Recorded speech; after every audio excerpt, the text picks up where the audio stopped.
The emergency room doors burst open beneath a cascade of fluorescent light that slashed through the October night.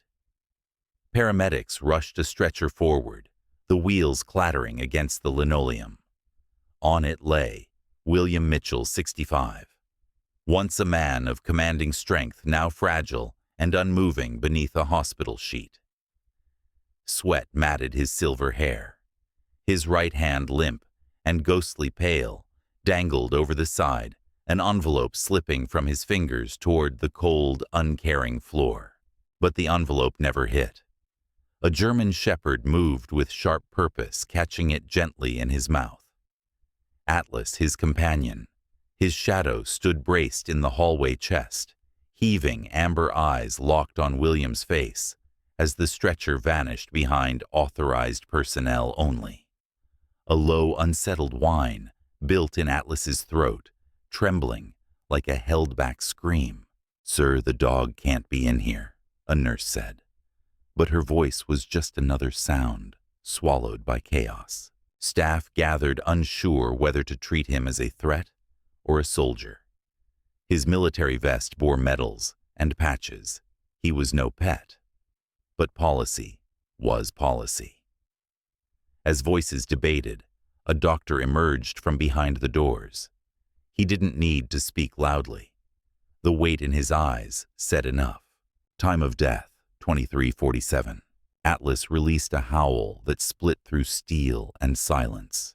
Not wild, not panicked, but mournful, filled with grief only a few would understand. It was a howl of love unfinished. A security guard approached and knelt. This time his voice softened. "Let's call someone for you, boy." He reached for the collar, but Atlas turned without hesitation. The envelope still secure, his head high. He didn't need guidance. He had a mission now, one William had prepared him for. As the hospital receded behind him, another chapter stirred to life. Across town, Sarah Mitchell paused at her easel, unaware that the father she'd vowed to forget had just taken his final breath. Rain tapped the studio windows like hesitant fingers, and her brush hovered, stilled by something she couldn't name. In the envelope gripped by canine jaws lay a name, hers. And in the heart of the dog who refused to leave his master's side lived a command deeper than obedience. Find her. Sarah Mitchell stood in her cluttered Portland studio, the scent of paint thinner and coffee drifting through the industrial space. She didn't know why her hands trembled. Perhaps it was the brushstroke left unfinished on the canvas, a German shepherd's gaze frozen mid-expression. She hadn't meant to paint him again. He just kept appearing in her work, uninvited, but insistent like a memory, trying to break the surface. Her phone buzzed for the 5th time that night. Unknown caller. She let it ring. Across the city, Dr. James Cooper locked up his darkened veterinary clinic, his silhouette flickering in the reflection of a rain-slicked window. The weight of debt pressed like a boulder on his chest. 15 years ago, this practice was built on hope, his and his late wife's. Now corporate chains choked the city, stealing clients, pushing him toward ruin. He passed the wall of photos in his office. Dog's handler's William Mitchell's commendation letter. He paused, his hand lingering on that frame. The man had once saved his clinic. Maybe he still could. Atlas moved through the streets like a soldier retracing old routes. His vest gleamed under streetlights, but it was the envelope tucked carefully in his jaws that glowed with invisible urgency. He passed alleys he'd trained in, parks he'd patrolled with William. Rain sheeted off his back as he made his way toward a name he'd heard whispered in countless lonely nights: Sarah.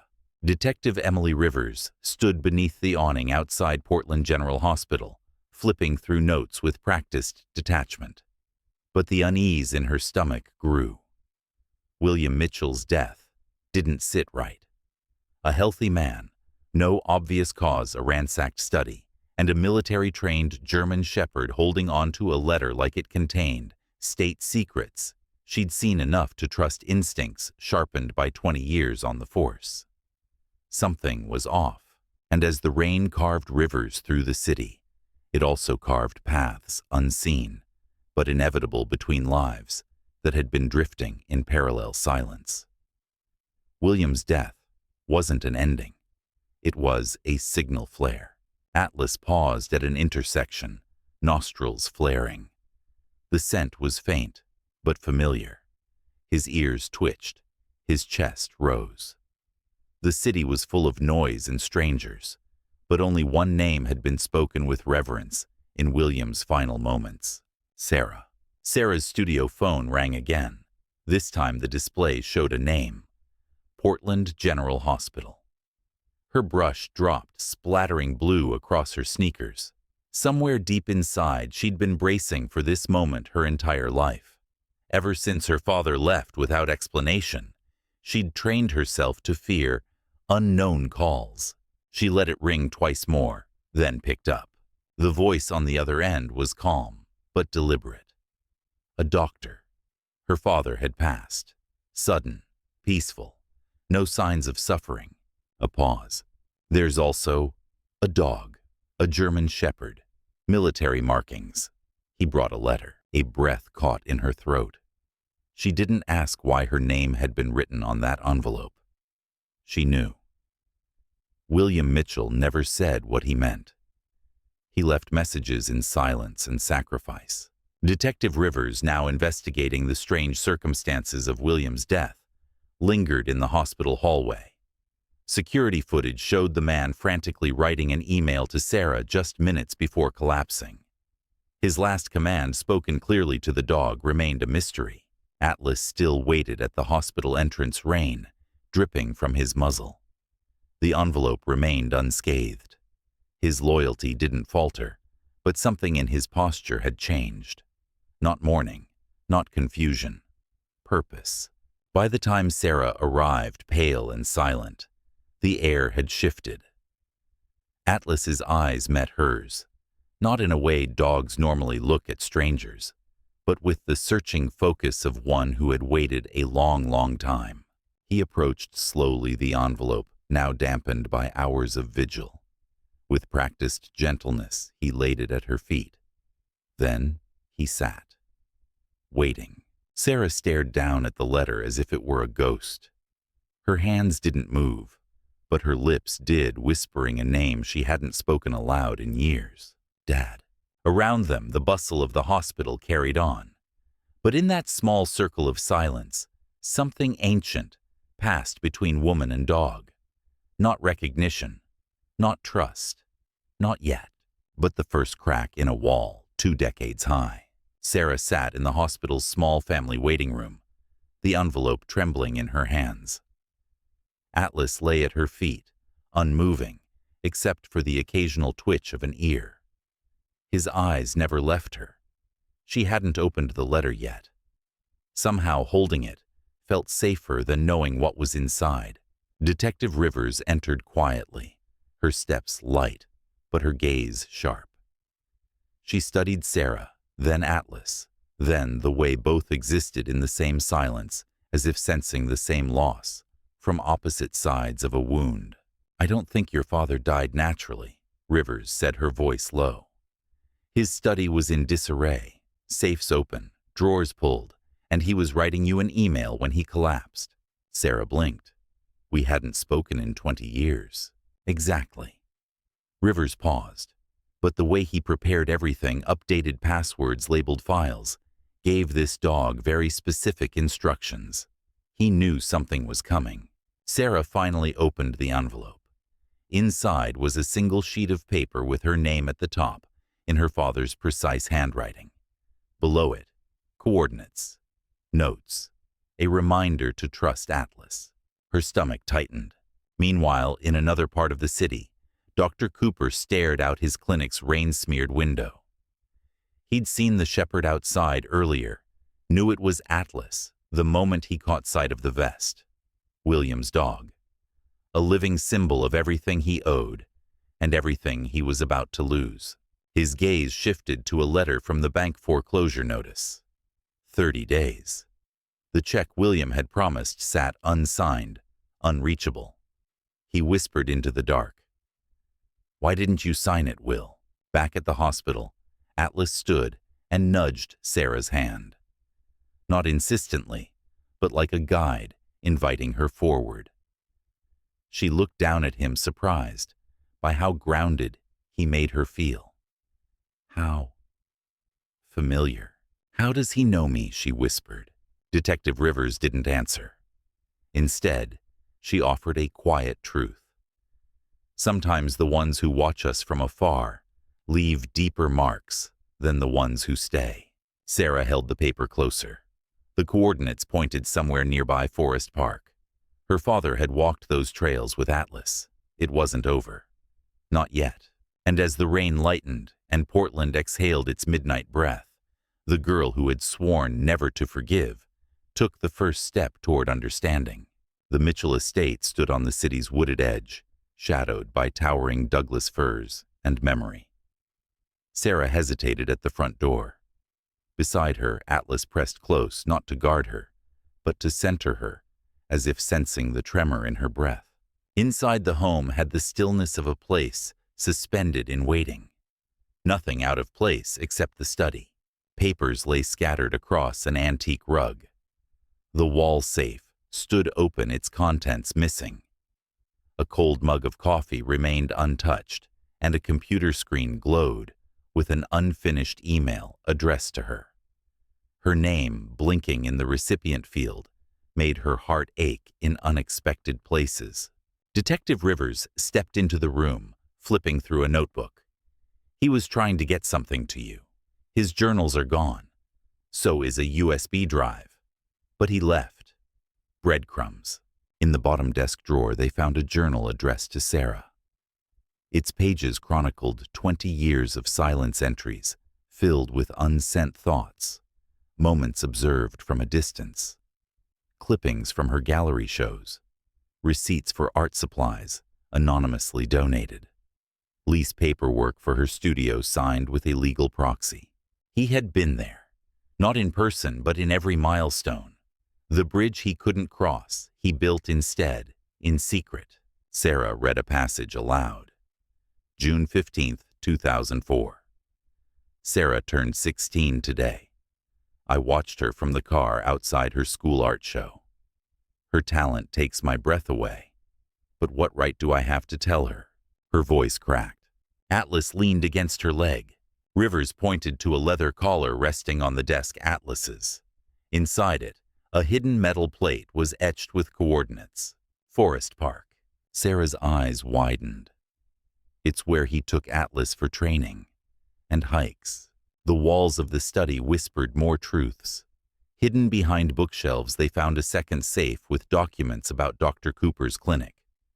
Sarah's fingers trembled as she read financial analyses options to protect the practice and a check, unsigned, for $250,000. Rivers raised an eyebrow. He was planning to save the clinic. But something changed. Atlas walked to the corner of the study and lay down beside William's chair, waiting. Because the real story, the one William had buried in silence and code, was only beginning to surface. The deeper they searched the study, the more it unraveled. William Mitchell's quiet obsession maps, surveillance photos, neatly labeled files. All of it pointed to one truth. He'd never stopped protecting Sarah. He'd simply stepped into the shadows to do it. In a file marked Sarah's art, they found photographs of every piece she had ever displayed, each accompanied by notes, brush stroke techniques, recurring symbols, emotional themes. William had become an expert in her work. The father she thought had dismissed her passion had in secret celebrated it. Sarah ran a hand along the edge of the desk. He watched everything, but never said a word. "Some people love loud," Rivers said gently. "Some people love from a distance." Atlas rested his head on Sarah's knee. The letter he carried all this time remained sealed in her bag, but now it throbbed with urgency. Downstairs, the front gate buzzed. Maria Gonzalez, the housekeeper, rushed in with damp sleeves and wide eyes. "Miss Sarah," she said, breathless. There are men outside, corporate veterinarians. They're here about Dr. Cooper's loan default. Rivers's eyes narrowed. That's too convenient. Sarah stepped away from the desk. He promised to help Cooper, but the check wasn't signed. Why? Behind her, Atlas's tail thudded once against the wood floor. A signal. He stood, walked to the bookshelf, and nudged it. Sarah followed. Behind a false panel was a second hidden compartment. Inside, another USB drive and a photograph. William younger, holding baby Sarah in his arms. His face open and unguarded, radiant with love. He never showed me this side of himself, Sarah whispered. He never let me know. Detective Rivers handed her a small key marked SM. Sarah gasped. Her childhood diary had that key. He had kept it, hidden in his safe like a treasure. Rivers spoke quietly. Your father wasn't perfect, but I think he was trying to be forgiven in the only way he knew how. Outside, tension thickened. The representatives from the corporate chain waited to serve foreclosure papers. Dr. Cooper stood among them, his expression unreadable. Inside, Sarah held the letter again. The envelope that had traveled in Atlas's mouth soaked in rain and memory. Whatever was inside would change the course of everything that came next. Sarah's fingers trembled as she opened the envelope. Atlas stood at full attention, his body taut with expectation. Inside was a letter, William's last message to his daughter. It didn't begin with excuses or apologies. My dearest Sarah, if you're reading this, I've run out of time, but you deserve the truth. It was a map of sorts, a network of coordinates tied to places across Portland, places they once visited as a family, places where William had buried truths too dangerous to leave unguarded. But one line near the end stopped her cold. Trust no one except Atlas. Your mother's death was not an accident. Sarah barely had time to process the words when a floorboard creaked behind her. Dr. Cooper stepped from the shadows, his face pale and strained. Sarah, he began, voice shaking. Your father and I, we had an agreement. Atlas immediately moved between them, his stance shifting from calm to protection. Rivers subtly blocked Cooper's path. What kind of agreement? Sarah demanded. Cooper hesitated. He was going to sign the check, to save the clinic. He understood its value. He promised. But he didn't sign it, Rivers cut in. And you have no legal claim to it now. Sarah's gaze hardened. You knew. You knew who I was all these years, and you never told me. Cooper's face flushed with guilt. He made me promise to stay quiet for your protection. But without that money, the clinic, the work your father believed in, will vanish. A soft growl rumbled from Atlas's throat. The warning was unmistakable. Then Maria entered again, breathless. Miss Sarah, there are men from the corporate chain. They're here with foreclosure papers. Everything began to converge: corporate pressure, hidden evidence, the weight of William's silence. Sarah turned away from Cooper and back toward the painting on the wall, one her mother had painted. The art gallery, she said softly. He said the truth is hidden there. Her voice steadied with new purpose. Until I know why my father left, why my mother died, no one touches anything. Rivers nodded. I'll hold them off. Sarah knelt beside Atlas and whispered, let's go. The German shepherd stood, muscles coiled, eyes focused. For 20 years he'd guarded William's truth. Now he would lead Sarah to it. The old Mitchell Art Academy stood like a memory turned to stone. Its windows clouded with city grime, its sign faded, but still legible, where dreams take color. Sarah paused before the back entrance. Atlas pressed close to her, leg alert. Inside, the gallery was frozen in dust and time. Easels stacked like relics. Paint-stained floors spoke of laughter and learning. This was where her mother once taught children to see the world differently. Atlas moved without hesitation. His paws tapped across the floor, leading Sarah to a corner near an old supply closet. He pawed at a loose board. Sarah knelt. Her hands remembered what her mind had forgotten. This was her childhood hiding spot. Beneath the board lay a metal lockbox. The key from William's safe slid into the lock with a satisfying click. Inside, another envelope thick with documents and a second USB drive identical to the one found earlier. She barely had time to scan the top sheet corporate report's internal memos when a voice echoed behind her. "I'm sorry, Sarah," Dr. Cooper said, stepping into the light. "But I can't let you take those." Atlas moved instantly between them, a low growl in his throat. Cooper's hand dipped into his coat, revealing a dog treat laced with sedative. Sarah gasped. "You used your knowledge of Atlas, his training, his loyalty." Cooper's voice cracked. "The clinic saves hundreds of animals. Your father knew what was at stake." "No," Sarah snapped. "He trusted you, and you used that trust." He tossed the treat. Atlas flinched. The scent was familiar safety routine medicine. He faltered, swaying on his feet. Sarah cried out, but too late. His powerful frame slumped his gaze, never leaving her.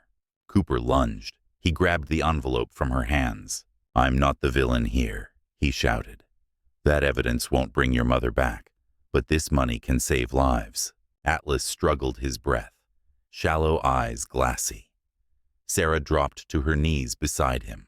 "You betrayed everything he stood for," she whispered. "Everything you were supposed to protect." Cooper hesitated. The weight of William's final words echoed in Sarah's voice. "Why do you think he trusted Atlas? Not you." Outside, sirens wailed. Detective Rivers was coming. Cooper looked at the stolen envelope, the sedated dog, and the woman finally understanding her father's legacy. And he realized the truth was heavier than anything he'd ever carried. Detective Rivers entered the gallery moments later, flashlight cutting through the dust, her eyes locking onto the scene. Sarah kneeling beside Atlas Cooper, standing frozen with the stolen envelope still in hand. "Dr. Cooper," she called, calmly. "Put the documents down." Cooper slowly obeyed. His hands, once steady with surgical precision, trembled now with something far heavier than guilt, recognition of how far he'd fallen. Sarah's voice, though quiet, cut deeper than accusation. "The corporate chain didn't just pressure my father. They silenced my mother." Rivers opened the envelope and laid its contents on a nearby table. Maintenance reports, veterinary records, internal memos. Every page told a story of negligence, cover-ups, and manipulation. Elizabeth Mitchell Rivers said died in a crash caused by brake failure next to a corporate research facility. But William had personally inspected that car the day before. Military precision. The brake lines were clean. Sarah pulled more documents from the envelope. Surveillance photos of a man in a corporate jacket tampering with her mother's vehicle. Time-stamped. Dated. "Why didn't he go to the police?" she asked. "He did," Cooper said hollowly. "But the chain's influence ran deep. Witnesses recanted. Evidence disappeared. And then the threats started, not to him. To you." Sarah staggered back, her hand clutching her mother's old journal, just discovered moments before, in a hidden baseboard compartment. The last entry was a haunting echo of her father's sacrifice. "I have to stop this even if it costs me everything." Atlas, sedative slowly wearing off, rose shakily to his feet. He stood beside Sarah, eyes heavy, but presence unwavering. He had been trained for war, for rescue, but now he stood for truth. The gallery seemed to hum with the weight of converging stories. A woman silenced. A man who gave up fatherhood to protect. A daughter finding her voice among the rubble of 2 decades. Sarah turned to Cooper, her voice steady. "The clinic. My father tried to save it, not just for the animals. He knew once the chain owned it, they'd erase everything." Cooper sank into a stool. He believed in second chances, he said softly. Sarah nodded. So do I, but only if they're earned. She looked down at Atlas, who blinked slowly in return. Together, they would carry the legacy forward. Sunlight broke through the gallery's grime-streaked windows, striking old paint splatters like constellations across a night sky. The light, golden and silent, fell across evidence scattered across the room. Documents, photographs, journals, all leading to a single truth. William and Elizabeth Mitchell had been silenced, not by accident, but by design. Sarah stood now with her mother's journal clutched to her chest and her father's final letter in hand. Their voices, once separated by time and tragedy, now spoke together through ink and memory. Some truths are worth dying for, Elizabeth had written, and some are worth living apart, for William had said. Atlas moved beside her with effort, the last of the sedative wearing off. But his eyes, alert, watchful, had never drifted. He had protected the truth, and now he would help deliver it. Cooper sat silently nearby, hands slack in his lap. No more defenses, no more pleading. He had seen what William preserved in silence, a daughter's safety, a wife's legacy, a clinic that meant more than income. It meant trust. Rivers gathered the evidence with a reverence reserved for the sacred. This isn't just enough to stop the change, she said. It's enough to expose them. Sarah nodded. We have to make it public. All of it. The gallery, the clinic, the shelter, it all matters. The stillness of the gallery pulsed with new life. A second USB drive lay on the table, its contents a full dossier of hidden investigations, veterinary trial records, and whistleblower testimonies. William had built it piece by piece, not for revenge, but for reckoning. Atlas took a step forward and nudged a third location on William's old map. Another hiding place. Another fragment of truth. There's more, Rivers asked. Sarah smiled faintly. He scattered the story across the city, like a scavenger hunt. Like he was training me. Rivers raised a brow. Training you for what? Sarah looked down at Atlas, who stared back with calm certainty. To finish what he and Mom started. The gallery, once a place of learning and laughter, now stood as a war room. And Sarah, no longer the girl abandoned, but the woman chosen, understood her role. The dog kept by her side wasn't just her father's shadow. He was her guide. The Portland Animal Shelter buzzed with quiet dread. Mary Sullivan stared at the final eviction notice in her trembling hands. 48 hours to vacate. Outside, men in branded windbreakers measured walls. Scouted exits marked lives for demolition. Then the bell above the front door jingled. Sarah entered, shoulders squared, Atlas beside her, steady as stone. Though still recovering, his alert posture made the men pause. We need your help, Sarah said softly to Mary, closing the office door behind them. We need everything you remember about my mother's last visit. Mary's eyes darkened. She came the day she died. Said she had proof. Said the corporate chain was testing unapproved drugs on shelter animals. She was scared, but determined. Sarah tightened her grip on her father's USB drive. This shelter, it's the last independent refuge in the city, Mary added. If they shut us down, the records disappear. The animals suffer in silence. Sarah knelt beside Atlas, brushing his coat gently. We won't let that happen. Across the city, a press conference was forming. Detective Rivers had worked overnight to prepare the case evidence, scanned affidavits, notarized timelines, cross-referenced. The truth was ready to breathe. Dr. Cooper, now stripped of illusions, stood outside the clinic in the morning chill. He watched the doors open to volunteers, activists, and local press led by Sarah. She stood tall, flanked by Rivers and Atlas. She began not with accusations, but with names. Names of lost pets, grieving families, and one name carried like a prayer, Elizabeth Mitchell. She spoke of her mother's courage, her father's sacrifice, and a German shepherd who carried 2 decades of silence in his mouth so it could finally be heard. By noon, Portland was listening. That evening, the clinic's foreclosure was frozen, the shelter's eviction delayed. The gallery, once slated for demolition, was declared a historical site. Independent vet clinics across the region demanded audits. Investigations widened. A reckoning had begun. And through it all, Atlas stayed close, not as a soldier anymore, but as a sentinel of healing. In her studio, Sarah finally began a new canvas, not of loss, not of grief, but of a German shepherd, bathed in light, standing beside a girl, no longer afraid to answer the call.